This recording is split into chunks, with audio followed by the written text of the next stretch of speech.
గురుగారు, జగద్గురువు ఆదిశంకరాచార్యుల వారు స్థాపించిన దక్షిణ ఆగ్నేయ పీఠం శృంగేరి శారదా పీఠం. అలాగే ఈ పీఠం యొక్క ప్రత్యేకత గురించి ప్రస్తుత పీఠాధిపతులు భారతీ తీర్థస్వామి వారి వైశిష్ట్యాన్ని ఎలా విశ్లేషించుకోవాలంటారు? గురు పరంపర ఎంతో గొప్పదమ్మా. అటువంటి గురు పరంపరను మనకు ఈ కలియుగంలో ప్రవర్ధింపజేసి అవైదిక మతాల్ని 72 అవైదిక మతాల్ని ఖండించి మనకు సమన్వయాత్మకమైనటువంటి అద్వైత సిద్ధాంతాన్ని ప్రతిష్టాపన చేసి శారదాపీఠాన్ని నెలకొల్పినటువంటి ఆదిశంకరుల యొక్క వైభవం నిజంగా అది మనం మాటల్లో చెప్పుకోలేనటువంటిది. మరి ఆ గురు పరంపరలో వచ్చినటువంటి ఆచార్య పురుషులంతా కూడా అత్యద్భుతమైనటువంటి వారి యొక్క పాండిత్యంతోనూ అలాగే కరుణతో, ముఖ్యంగా చెప్పాలి అంటే శృంగేరి పీఠంలో ఉన్నటువంటి ఆచార్యులలో ముఖ్యమైన లక్షణం అపరిమితమైనటువంటి కరుణ. వారి కరుణ ఎలా ఉంటుందంటే అసలు సామాన్యుణ్ణి కూడా అత్యంత ప్రేమగా వారు పలకరించి వారు ఇచ్చేటువంటి సందేశము ఆదేశం ఏదైనా సరే మనకి హితకరంగా వారు చెప్పే విధానం చాలా బాగుంటుంది. అటువంటి పరంపరలో సురేశ్వరాచార్యుల వారితో ప్రారంభమైన ఈ పరంపర మనకు 36వ పీఠాధిపతిగా అనంత శ్రీ విభూషితులైన శ్రీ శ్రీ శ్రీ భారతీ తీర్థ మహాస్వాముల వారి యొక్క జయంతి ఉత్సవ సందర్భం అక్కడ వర్ధంతిగా కూడా జరుపుకునేటువంటి ఒక సంప్రదాయం ఉంది. కాబట్టి ఆ సందర్భంగా మనం స్వామివారి గురించి మనం యథాశక్తిగా స్మరణ చేసుకునే ప్రయత్నం చేద్దాం. ఎందువల్ల అంటే మహాసాగరాన్ని వర్ణించటానికి నిజంగా మనకు మాటలు చాలవు. కాబట్టి రఘువంశ ప్రారంభంలో కూడా కాళిదాస మహాకవి అంటాడు, ఈ యొక్క రఘువంశము అనేటువంటి మహాసాగరాన్ని అల్పమతినైన నేను ఎలా వర్ణించగలనని కాళిదాస మహర్షి, ఆయన నిజంగా కవికుల గురువైన కాళిదాసు మహర్షి ఆయనే అన్నాడు రఘువంశ ప్రారంభంలో. అలాంటిది మనం సామాన్యులమైన మనం జగద్గురువుల గురించి చెప్పుకోవాలి అంటే అది నిజంగా సాహసమే అవుతుంది. మరీ ముఖ్యంగా 36వ పీఠాధిపతి ఆ క్రమం ఎంత అద్భుతంగా ఉంది అంటే సచ్చిదానంద శివాభినవ నృసింహ భారతీ తీర్థ స్వామివారు, వారి నుండి చంద్రశేఖర భారతీ స్వామివారు, అలాగే విద్యాతీర్థ స్వామివారు, అలాగే మన భారతీ తీర్థ స్వామివారు, వారి యొక్క ఇప్పుడు ఉత్తరాధికారి అయినటువంటి విధుశేఖర భారతీ స్వామివారి వరకు మనం చూసినట్టయితే నిజంగా ఇదంతా కూడా ఒక అత్యద్భుతమైన గురు పరంపర. నిజంగా చెప్పాలి అంటే శంభోర్మూర్తిశ్చరతి భువనే శంకరాచార్య రూప అంటోంది వివేక చూడమని.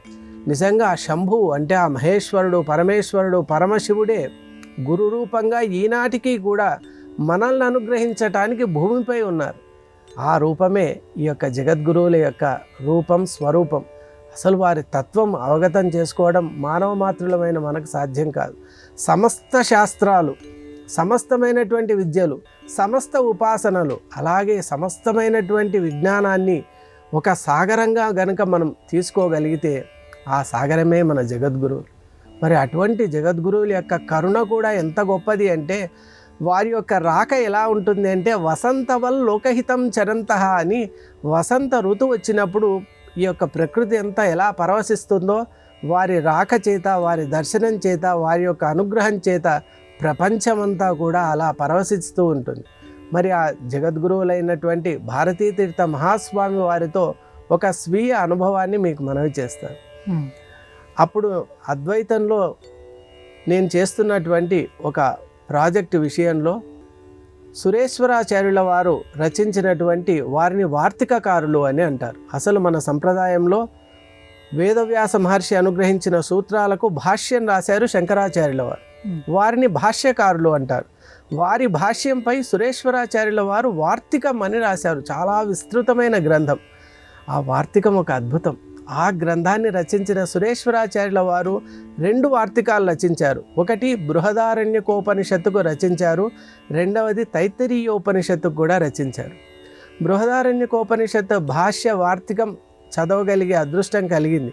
కానీ తైత్తరీయోపనిషత్తు భాష్య వార్తికాన్ని అధ్యయనం చేయాలి అంటే గ్రంథం లభించటం లేదు. కాబట్టి దేశంలో నలుమూలలా తెలిసిన వాళ్లకు అందరికీ కూడా నేను విన్నవించుకున్నాను, ఆ గ్రంథాన్ని నేను అధ్యయనం చేయాలి ఎలా అని. అలా ఉన్నటువంటి క్రమంలో ఒకసారి శృంగేరి వెళ్ళటం జరిగింది అనుకోకుండా. అలా వెళ్ళినప్పుడు మనందరికీ తెలుసు, ఉదయం స్వామివారు తీర్థం అందరికీ ఇస్తూ ఉంటారు. దాదాపు 10 నుంచి 12 గంటల ప్రాంతం. అప్పుడు అక్కడ ఉన్నటువంటి ఆ క్రమంలో నేను కూడా ఉన్నాను. ఉండి ఎప్పుడైతే స్వామివారిని సమీపిస్తూ ఉన్నానో నిజంగా ఆ అద్భుత తేజోరాశిని మనం గనక దగ్గరికి వెళ్తుంటేనే మనకు మనోవాకాయములంతా కూడా స్తంభించిపోతాయి. అంత గొప్ప జగద్గురువు దగ్గరికి వెళ్ళినప్పుడు స్వామివారు తీర్థం అనుగ్రహించిన తర్వాత అది స్వీకరించి అప్పుడు స్వామివారికి ఒక విన్నపం చేశాం. స్వామి, ఈ విధంగా తైత్తీరియోపనిషత్ భాష్య వార్తికాన్ని సురేశ్వరాచార్యుల వారు విరచించిన భాష్య వార్తికాన్ని అధ్యయనం చేయాలి, చదవాలని ఉన్నది, కానీ గ్రంథం లభ్యం కావటం లేదు అంటే వారు వెంటనే అన్నారు, సురేశ్వరాచార్యుల వారి యొక్క వార్తికాన్ని మీరు అధ్యయనం చేయాలనుకుంటున్నారా ఉపనిషత్తుకు అంటే అవును స్వామి. సరే మంచిది అన్నారు. ఎందుకంటే అక్కడ చాలామంది వేచి ఉంటారు కాబట్టి మనం పక్కకు వచ్చేసాం. మరుసటి రోజు మళ్ళీ అక్కడ ఆ రోజు మిగతా దేవాలయాలు ఉపాలయాలు ఇవన్నీ దర్శనంతో ఆ రోజు గడిచిపోయింది. మరి మరుసటి రోజు అదే సమయంలో దర్శనానికి వెళ్ళినప్పుడు స్వామివారి ఎదుట నిలబడి దర్శనం చేసుకొని అలా తీర్థం స్వీకరణ చేసిన తర్వాత చిరునవ్వుతో అలా చూశారు. ఎందుకు స్వామివారు చిరునవ్వుతో ఉన్నారో మనకు తెలియదు. అప్పుడు అలా వెనక నుంచి వారి పీఠం ఇలా ఉంటుంది, వెనక నుంచి ఒక వస్త్రం ఉంది, దాని కింద నుంచి ఒక గ్రంథం తీసి అలా ఇచ్చారు.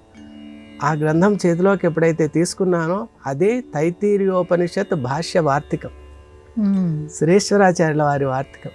అంటే అతి సామాన్యుడు, ఏమాత్రం ప్రజ్ఞ లేనివాడు, అసలు వారి దృష్టిలో వారి పాద రేణువు కూడా కానటువంటి ఒక వ్యక్తికి అడిగినటువంటి విషయాన్ని గుర్తుపెట్టుకొని ఆ జగద్గురువులు ఆ గ్రంథాన్ని ఇస్తున్నారు అంటే వారి కరుణకు ఏమని చెప్పగలం. అంతటి అపారమైనటువంటి కరుణా సముద్రులు, శిష్య హితం కోరేటువంటి వారు.